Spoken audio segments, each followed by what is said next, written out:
ಸರ್ವರಿಗೂ ನಮಸ್ಕಾರಗಳು. ಆತ್ಮೀಯರೇ, ಸಂಸ್ಕಾರದ ಬೇರು ಮರೆಯದಿರೋಣ. ಲೇಖನದೊಂದಿಗೆ ಧ್ವನಿಯಾದವರು ನಿಮ್ಮ ಪ್ರೀತಿಯ ರವಿ ಕಂಗಳ್. ಕೇಳಿ, ಸಂಸ್ಕಾರದ ಬೇರು ಮರೆಯದಿರೋಣ. ಹೊಸ ಚಿಗುರು ಹಳೆ ಬೇರು ಕೂಡಿರಲು ಮರಸೊಬಗು. ಹೊಸ ಯುಕ್ತಿ ಹಳೆ ತತ್ವ ದೊಡಗೂಡೆ ಧರ್ಮ. ಋಷಿವಾಕ್ಯದೊಡನೆ ವಿಜ್ಞಾನ ಕಲೆ ಮೇಳವಿಸೆ ಜಸವು ಜನಜೀವನಕ್ಕೆ ಮಂಕುತಿಮ್ಮ ಎಂಬ ಡಿವಿಜಿಯವರ ಈ ಕಗ್ಗದ ಸಾರದಂತೆ, ಒಂದು ಮರದ ಬೇರುಗಳು ಹಳೆಯದಾಗಿದ್ದು ಮತ್ತು ಆಳವಾಗಿದ್ದರೆ ಆ ಮರದಲ್ಲಿ ಮೊಳೆಯುವ ಹೊಸ ಚಿಗುರು ಬಹಳ ಸೊಗಸಾಗಿರುತ್ತದಲ್ಲವೇ? ನಮ್ಮ ಹಳೆಯ ತತ್ವದ ಸತ್ವವನ್ನು ಉಳಿಸಿಕೊಂಡು ಹೊಸ ಯುಕ್ತಿಯಿಂದ ಕೂಡಿ ಪಾಲಿಸುವ ಮಾನವ ಧರ್ಮ ನಮ್ಮದಾಗಬೇಕು. ಪುರಾತನ ಋಷಿಗಳ ಜ್ಞಾನದ ವಾಕ್ಯಗಳೊಡನೆ ಇಂದಿನ ಆಧುನಿಕ ವಿಜ್ಞಾನವು ಸಮನ್ವಯಗೊಂಡರೆ ಜನರ ಜೀವನಕ್ಕೆ ನಿಜವಾದ ಸಂತಸವನ್ನು ತರುತ್ತದೆ ಎಂದು ಬದುಕಿನ ಅದ್ಭುತ ಸತ್ಯವನ್ನು ಪ್ರತಿಪಾದಿಸಿದ ಮಾನ್ಯ ಡಿವಿಜಿಯವರ ಈ ಕಗ್ಗದ ಆಶಯದಂತೆ, ಇಂದು ಆಧುನಿಕತೆಯ ವಿಜ್ಞಾನದ ಎಲ್ಲ ಸೌಲಭ್ಯಗಳನ್ನು ಸಂಪೂರ್ಣವಾಗಿ ಉಪಯೋಗಿಸಿಕೊಂಡು ನಮ್ಮ ಸಂಸ್ಕೃತಿ ಮತ್ತು ಸಂಸ್ಕಾರಗಳ ಪುನರ್ವಿಕಾಸಕ್ಕೆ ಸಮರೋಪಾದಿಯಲ್ಲಿ ಪ್ರಯತ್ನ ನಡೆಯಬೇಕಿದೆ. ಈ ಹಿನ್ನೆಲೆಯಲ್ಲಿ ದೇಶದಲ್ಲಿ ಶಾಂತಿ ಹಾಗೂ ಸಹೋದರತ್ವವನ್ನು ಸಾರುತ್ತಾ ವೈಜ್ಞಾನಿಕ ಮನೋಭಾವನೆಯನ್ನು ಬೆಳೆಸುವುದು ಪ್ರಸ್ತುತ ಕಾಲಘಟ್ಟದಲ್ಲಿ ಅನಿವಾರ್ಯವಾಗಿದೆ. ವೈಜ್ಞಾನಿಕ ಹಾಗೂ ವೈಚಾರಿಕ ಮನೋಭಾವನೆಯನ್ನು ಬೆಳೆಸಿಕೊಳ್ಳುವುದು ಭಾರತ ಸಂವಿಧಾನದ ಪರಿಚ್ಛೇದ 51A(h) ಪ್ರಕಾರ ನಮ್ಮ ಮೂಲಭೂತ ಕರ್ತವ್ಯಗಳಲ್ಲಿ ಒಂದಾಗಿದೆ. ಈ ಹಿನ್ನೆಲೆಯಲ್ಲಿ ಫೆಬ್ರವರಿ 28ರಂದು ರಾಷ್ಟ್ರೀಯ ವಿಜ್ಞಾನ ದಿನಾಚರಣೆಯನ್ನು ಆಚರಣೆ ಮಾಡುವ ಮೂಲಕ ಶಾಲಾ ಕಾಲೇಜುಗಳ ವಿದ್ಯಾರ್ಥಿಗಳಲ್ಲಿ ಈ ಆಚರಣೆಯ ಮಹತ್ವ ಹಾಗೂ ಪ್ರಸ್ತುತತೆಯ ಕುರಿತು ತಿಳಿದುಕೊಳ್ಳಲು ಸಹಕಾರಿಯಾಗಲೆಂದು ಈ ಧ್ವನಿ ಮುದ್ರಣಕ್ಕೆ ಪ್ರಯತ್ನಿಸಲಾಗಿದೆ.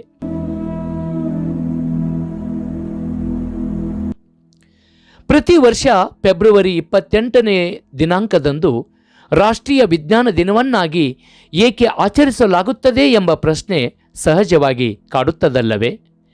ವಿಜ್ಞಾನದಲ್ಲಿ ನೊಬೆಲ್ ಪ್ರಶಸ್ತಿ ಪಡೆದ ಏಷ್ಯಾದ ಮೊತ್ತಮೊದಲ ವಿಜ್ಞಾನಿ ಎಂಬ ಹೆಗ್ಗಳಿಕೆಗೆ ಪಾತ್ರರಾದ ಸರ್ ಸಿ.ವಿ. ರಾಮನ್ ಅವರು ನಮ್ಮ ಭಾರತದ ಹೆಮ್ಮೆಯ ವಿಜ್ಞಾನಿಗಳಲ್ಲಿ ಒಬ್ಬರಾಗಿದ್ದಾರೆ. ಇವರ ಅಪೂರ್ವ ಹಾಗೂ ಅಪರೂಪದ ಸಾಧನೆಯ ನೆನಪಿನಲ್ಲಿ ಈ ದಿನವನ್ನು ರಾಷ್ಟ್ರೀಯ ವಿಜ್ಞಾನ ದಿನ ಎಂದು ಗುರುತಿಸಲಾಗಿದೆ. 1928ರ ಫೆಬ್ರವರಿ 28ರಂದು ಈ ಜಗತ್ತಿಗೆ ಮೊಟ್ಟ ಮೊದಲು ಬೆಳಕಿನ ಕುರಿತಾಗಿ ರಾಮನ್ ಇಫೆಕ್ಟ್ ಎಂದೇ ಪ್ರಸಿದ್ಧವಾದ ತಮ್ಮ ಅಧ್ಯಯನದ ವಿವರಗಳನ್ನು ತೋರಿಸಿಕೊಟ್ಟರು. ಹಾಗಾಗಿ ಈ ದಿನವನ್ನು ರಾಮನ್ ಪರಿಣಾಮದ ಆವಿಷ್ಕಾರದ ಸ್ಮರಣಾರ್ಥ 1986ರಲ್ಲಿ national council for science and technology communication February 28ನ್ನು ರಾಷ್ಟ್ರೀಯ ವಿಜ್ಞಾನ ದಿನವನ್ನಾಗಿ ಆಚರಿಸುವಂತೆ ಭಾರತ ಸರ್ಕಾರವನ್ನು ಕೋರಿತು. ಸರ್ಕಾರವು ಇದನ್ನು ಅಂಗೀಕರಿಸಿ 1986ರಲ್ಲಿ ಫೆಬ್ರವರಿ 28ನ್ನು ರಾಷ್ಟ್ರೀಯ ವಿಜ್ಞಾನ ದಿನವೆಂದು ಘೋಷಿಸಿತು. ಮೊದಲ ರಾಷ್ಟ್ರೀಯ ವಿಜ್ಞಾನ ದಿನವನ್ನು ಫೆಬ್ರವರಿ 28, 1987ರಂದು ಆಚರಿಸಲಾಯಿತು.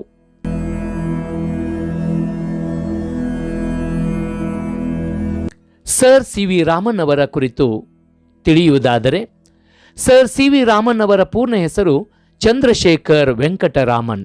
ಇವರು ತಮಿಳುನಾಡಿನ ತಿರುಚನಾಪಳ್ಳಿಯಲ್ಲಿ 1888ರ ನವೆಂಬರ್ 7ರಂದು ವಿಜ್ಞಾನಿಗಳ ಕುಟುಂಬದಲ್ಲಿಯೇ ಜನಿಸಿದರು ಎಂದರೆ ಅತಿಶಯೋಕ್ತಿ ಏನಲ್ಲ. ಏಕೆಂದರೆ ಇವರ ತಂದೆ ಚಂದ್ರಶೇಖರ್ ಅಯ್ಯರ್ ಗಣಿತ ಹಾಗೂ ಭೌತ ವಿಜ್ಞಾನದ ಶಿಕ್ಷಕರಾಗಿದ್ದರು.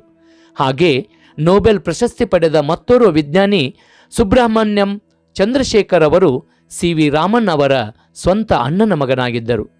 ಇದನ್ನು ಗಮನಿಸಿದಾಗ ನಮ್ಮ ಗುಣರೂಪಗಳೂ ಸಹ ವಂಶವಾಹಿನಿಗಳ ಮೂಲಕ ನಮ್ಮ ಹಳೆಯ ತಲೆಮಾರಿನ ಜನರಿಂದ ಹರಿದು ಬರುತ್ತವೆ.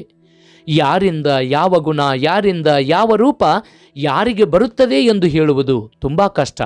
ಅಂದರೆ ನಮ್ಮ ಇಂದಿನ ಗುಣರೂಪಗಳಿಗೆ ಮರದ ಹಳೆಯ ಬೇರಿನಂತೆ ಅವುಗಳೇ ಮೂಲವೆಂಬಂತೆ ಸರ್ ಸಿ.ವಿ. ರಾಮನ್ ಅವರು ವಿಜ್ಞಾನದಲ್ಲಿ ಆಸಕ್ತಿ ಮೂಡಲು ಕಾರಣವಾದಂತಿದೆ ಎಂದು ಅರ್ಥೈಸಿಕೊಳ್ಳಬಹುದಾಗಿದೆ. Sir CV. ರಾಮನ್ ಅವರ ಶಿಕ್ಷಣ ಮತ್ತು ಉದ್ಯೋಗ. ಅಂದಿನ ಮದರಾಸಿನ ಪ್ರೆಸಿಡೆನ್ಸಿ ಕಾಲೇಜಿನಲ್ಲಿ ತಮ್ಮ ಶಿಕ್ಷಣ ಮುಗಿಸಿದ ರಾಮನ್ ಸ್ಪರ್ಧಾತ್ಮಕ ಪರೀಕ್ಷೆಗಳಲ್ಲಿ ಉನ್ನತ ಸ್ಥಾನ ಗಳಿಸುವ ಮೂಲಕ ಕಲ್ಕತ್ತೆಯಲ್ಲಿ ಅಸಿಸ್ಟೆಂಟ್ ಅಕೌಂಟೆಂಟ್ ಜನರಲ್ ಆಗಿ ನೇಮಕಗೊಂಡರು. ಸರ್ಕಾರದಲ್ಲಿ ಉನ್ನತ ಅಧಿಕಾರಿಯಾಗಿ ಕಾರ್ಯನಿರ್ವಹಿಸುತ್ತಿದ್ದರೂ ಅವರಲ್ಲಿ ವಿಜ್ಞಾನದ ಕಡೆಗಿನ ತುಡಿತ ಹಾಗೆಯೇ ಉಳಿದಿತ್ತು. ಅದರ ಪರಿಣಾಮವಾಗಿ ಅವರು ತಮ್ಮ ಹುದ್ದೆಯನ್ನು ತ್ಯಜಿಸಿ ಕಲ್ಕತ್ತಾ ವಿಶ್ವವಿದ್ಯಾನಿಲಯದ ಪ್ರಾಧ್ಯಾಪಕರಾದರು. ಮುಂದೆ ಇಂಡಿಯನ್ ಇನ್ಸ್ಟಿಟ್ಯೂಟ್ ಆಫ್ ಸೈನ್ಸ್ ನಿರ್ದೇಶಕರಾಗಿ ಬೆಂಗಳೂರಿಗೆ ಬಂದರು. ನಂತರ ತಮ್ಮ ಕೊನೆಯ ಉಸಿರಿನ ತನಕ ವಿವಿಧ ಸಂಶೋಧನೆಗಳಲ್ಲಿ ಮಗ್ನರಾಗಿದ್ದರು.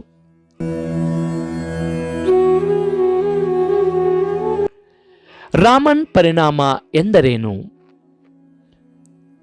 ಒಮ್ಮೆ ಇವರು ಹಡಗಿನಲ್ಲಿ ಪ್ರಯಾಣಿಸುವಾಗ ಸಮುದ್ರ ಏಕೆ ಯಾವಾಗಲೂ ನೀಲಿಯಾಗಿಯೇ ಕಾಣುತ್ತದೆ ಎಂಬ ಪ್ರಶ್ನೆ ಎದುರಾಯಿತಂತೆ. ಅದು ಆಕಾಶದ ಬಣ್ಣದ ಪ್ರತಿಫಲನವೋ ಅಥವಾ ಈ ನೀಲಿ ಬಣ್ಣದ ಹಿಂದೆ ಬೇರೇನಾದರೂ ಗುಟ್ಟು ಅಡಗಿದೆಯೋ ಎಂದು ಪತ್ತೆ ಮಾಡಲು ಹೊರಟ ರಾಮನ್ ಸೂರ್ಯನ ಬೆಳಕು ನೀರಿನಲ್ಲಿ ಚದುರಿ ಹೋಗುವುದೇ ಸಮುದ್ರದ ನೀರು ನೀಲಿಯಾಗಿ ಕಾಣಲು ಕಾರಣ ಎಂಬ ವಿಷಯವನ್ನು ಕಂಡುಹಿಡಿದರು. ಇದೇ ಅಂಶವನ್ನು ಮುಂದಿಟ್ಟುಕೊಂಡು ಅವರು ತಮ್ಮ ಅಧ್ಯಯನವನ್ನು ಮುಂದುವರೆಸಲು ಪ್ರೇರಣೆಯಾಯಿತು. ಕೋಲ್ಕತ್ತಾದ Indian association for cultivation of ಸೈನ್ಸ್ನಲ್ಲಿ ರಾಮನ್ ಅವರು ತಮ್ಮ ಸಹೋದ್ಯೋಗಿಗಳೊಡನೆ ನಡೆಸಿದ ಅಧ್ಯಯನಗಳ ಪರಿಣಾಮವೇ ರಾಮನ್ ಪರಿಣಾಮದ ಶೋಧವಾಗಿದೆ. ಇದೇ ಸಾಧನೆಗಾಗಿ ಅವರಿಗೆ 1930ನೇ ಇಸ್ವಿಯಲ್ಲಿ ನೊಬೆಲ್ ಪುರಸ್ಕಾರ ನೀಡಿ ಗೌರವಿಸಲಾಯಿತು. ಇದು ವಿಜ್ಞಾನ ಕ್ಷೇತ್ರದಲ್ಲಿ ಭಾರತಕ್ಕೆ ದೊರೆತ ಮೊತ್ತ ಮೊದಲ ನೊಬೆಲ್ ಪುರಸ್ಕಾರವಾಗಿದೆ ಎಂಬ ಹೆಮ್ಮೆ ನಮ್ಮದಾಗಿದೆ. ಯಾವುದೇ ಪಾರದರ್ಶಕ ರಾಸಾಯನಿಕ ವಸ್ತುವಿನ ಮೂಲಕ ಬೆಳಕನ್ನು ಹಾಯಿಸಿದಾಗ ಅದರಿಂದ ಹೊರಬರುವ ಕಿರಣಗಳು ಒಳಬರುವ ಕಿರಣಗಳಿಗಿಂತ ಭಿನ್ನವಾದ ದಿಕ್ಕಿನತ್ತ ಹೊರಳಿರುವುದನ್ನು ನಾವು ನೋಡಬಹುದು. ಉದಾಹರಣೆಗೆ ಗಾಜಿನ ಪಟ್ಟಕದ ಮೂಲಕ ಬೆಳಕನ್ನು ಹಾಯಿಸುವುದು. ಹೀಗೆ ಚದುರಿದ ಬಹುಪಾಲು ಕಿರಣಗಳ ಸ್ವರೂಪ ಮೂಲ ಕಿರಣದಂತೆಯೇ ಇರುತ್ತದಾದರೂ ಒಂದಷ್ಟು ಭಾಗದ ಕಿರಣಗಳ ತರಂಗಾಂತರ ಮೂಲಕ್ಕಿಂತ ಬದಲಾಗಿರುತ್ತದೆ. ಇದನ್ನೇ ನಾವು ರಾಮನ್ ಪರಿಣಾಮವೆಂದು ಕರೆಯುವುದು.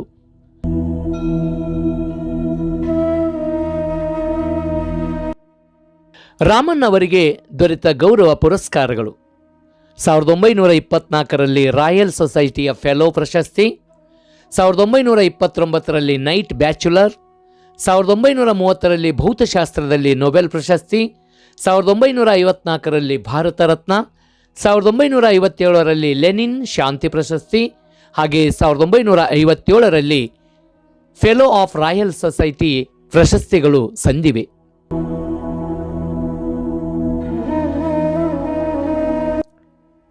ರಾಷ್ಟ್ರೀಯ ವಿಜ್ಞಾನ ದಿನದ ಪ್ರಸ್ತುತತೆ. ಇಂದು ವಿಜ್ಞಾನವು ನಮ್ಮ ಜೀವನದಲ್ಲಿ ಹೆಚ್ಚಿನ ಪ್ರಾಮುಖ್ಯತೆಯನ್ನು ಹೊಂದಿದೆ. ಹಾಗಾಗಿ ವಿಜ್ಞಾನ ಕ್ಷೇತ್ರಕ್ಕೆ ಭಾರತೀಯರು ನೀಡಿದ ವಿಜ್ಞಾನದ ಕೊಡುಗೆಗಳನ್ನು ಸ್ಮರಿಸುವುದರೊಂದಿಗೆ ವೈಜ್ಞಾನಿಕ ಮನೋಭಾವವನ್ನು ಬೆಳೆಸಿಕೊಳ್ಳುವುದಾಗಿದೆ.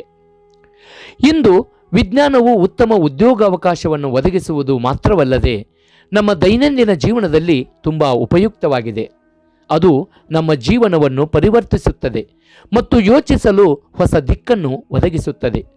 ಈ ಹಿನ್ನೆಲೆಯಲ್ಲಿ ರಾಜ್ಯದ ಎಲ್ಲ ಶಾಲಾ ಕಾಲೇಜುಗಳು ಹಾಗೂ ಸರ್ಕಾರಿ ಕಚೇರಿಗಳಲ್ಲಿ ಏಕಕಾಲದಲ್ಲಿ ವೈಜ್ಞಾನಿಕ ಮನೋಭಾವನೆ ಹಾಗೂ ಮಾನವೀಯ ಮೌಲ್ಯಗಳನ್ನು ಮೈಗೂಡಿಸಿಕೊಳ್ಳುವಂತೆ ಪ್ರತಿಜ್ಞಾ ವಿಧಿ ಸ್ವೀಕರಿಸಿ ಮೂಲಭೂತ ಕರ್ತವ್ಯಗಳನ್ನು ಪಾಲಿಸುವ ಮೂಲಕ ರಾಷ್ಟ್ರೀಯ ವಿಜ್ಞಾನ ದಿನಾಚರಣೆಯನ್ನು ಪ್ರತಿ ವರ್ಷ ಅರ್ಥಪೂರ್ಣವಾಗಿ ಆಚರಿಸಲಾಗುತ್ತಿದೆ. ಒಟ್ಟಾರೆ ವಿಜ್ಞಾನದ ಎಲ್ಲ ಆವಿಷ್ಕಾರಗಳು ಅನಾದಿ ಕಾಲದಿಂದ ಬಂದ ನಮ್ಮ ಸಂಸ್ಕೃತಿ ಮತ್ತು ಸಂಸ್ಕಾರಗಳ ಪರಮೋಚ್ಚ ಜ್ಞಾನದ ಆಧಾರದ ಮೇಲೆ ವಿಕಾಸವಾದ ಹಾಗೂ ಸುಸಂಸ್ಕೃತ ಹಂತದಿಂದ ಬಂದದ್ದು ಎಂಬುದನ್ನು ನಾವೆಲ್ಲರೂ ನೆನಪಿನಲ್ಲಿಟ್ಟುಕೊಳ್ಳಬೇಕು. ಇಂದಿನ ಆಧುನಿಕ ಕಾಲಘಟ್ಟದಲ್ಲಿ ನಮ್ಮ ಪೂರ್ವಜರ ಮೌಲ್ಯಾಧಾರಿತ ಸಮಾಜದಲ್ಲಿದ್ದ ಮೌಲ್ಯಗಳು, ನೀತಿ ನಿಯಮಗಳು ನಮ್ಮ ಸಾಮಾಜಿಕ ಅಸ್ತಿತ್ವಕ್ಕೆ ಆಧಾರವಾಗಿವೆ ಎಂಬುದನ್ನು ಮರೆಯದಿರೋಣ. ಪಾಶ್ಚಾತ್ಯ ನಡವಳಿಕೆಗಳ ಅಂಧಾನುಕರಣೆ ಹಾಗೂ ನಮ್ಮ ಮೌಲ್ಯಾಧಾರಿತ ಸಂಸ್ಕೃತಿಯನ್ನು ಮರೆಯುತ್ತಿರುವಂತೆ ಮಾಡುತ್ತಿರುವ ವಿಜ್ಞಾನದ ಹಲವಾರು ಸಂಶೋಧನೆಗಳು ನಮ್ಮನ್ನು ನಮ್ಮ ಬೇರಿಂದ ದೂರ ಮಾಡುವಂತಿದೆ. ಹಾಗಾಗಿ ಋಷಿ ವಾಕ್ಯದೊಡನೆ ವಿಜ್ಞಾನ ಕಲೆ ಮೇಳವಿಸೆ ಜಸವು ಜನಜೀವನಕ್ಕೆ ಎಂಬ ಡಿ.ವಿ.ಜಿಯವರ ಮಂಕುತಿಮ್ಮನ ಕಗ್ಗದ ಆಶಯದಂತೆ ನಮ್ಮ ಹಿರಿಯರು ಬಿಟ್ಟು ಹೋದ ಸಂಸ್ಕೃತಿಯ ಬೇರಿನೊಂದಿಗೆ ಸಂಪರ್ಕವನ್ನು ಪಡೆದುಕೊಳ್ಳುವ ಪ್ರಯತ್ನ ನಡೆಸೋಣ. ಇಂದಿನ ಆಧುನಿಕತೆಗೆ ಹಿಂದಿನ ಪುರಾತನತೆ ಮೇಳೈಸಿದಾಗ ಮೂಲ ತತ್ವಗಳನ್ನು ಉಳಿಸಿಕೊಂಡು ಅದರ ಆಧಾರದ ಮೇಲೆ ಹೊಸ ಯುಕ್ತಿಗಳಿಂದ ಬೆಳೆಸಿಕೊಂಡ ನವನವೀನತೆಯ ಬಹುತ್ವದ ಸುಂದರ ಜೀವನ ನಡೆಸೋಣ. ಒಂದೊಮ್ಮೆ ಮೂಲ ಹಳೆಯ ಬೇರಿನೊಡನೆ ಸಂಪರ್ಕ ಕಡಿದುಕೊಂಡರೆ ಮರವೇ ಸೊರಗುತ್ತದಲ್ಲವೇ? ಸೊರಗಿದ ಮರದಿಂದ ಚಿಗುರೂ ಇಲ್ಲ, ಹೂವೂ ಇಲ್ಲ ಎಂಬುದನ್ನು ಅರಿತುಕೊಂಡು ವಿಜ್ಞಾನದ ಜ್ಞಾನವನ್ನು ಸಮರ್ಪಕವಾಗಿ ಬಳಸಿಕೊಂಡು ನೆಮ್ಮದಿಯ ನಾಳೆಗಳನ್ನು ಕಾಣೋಣ. ಇಂತಿ ನಿಮ್ಮವ ರವಿ ಕಂಗಳ್. ಎಲ್ಲರಿಗೂ ನಮಸ್ಕಾರಗಳು.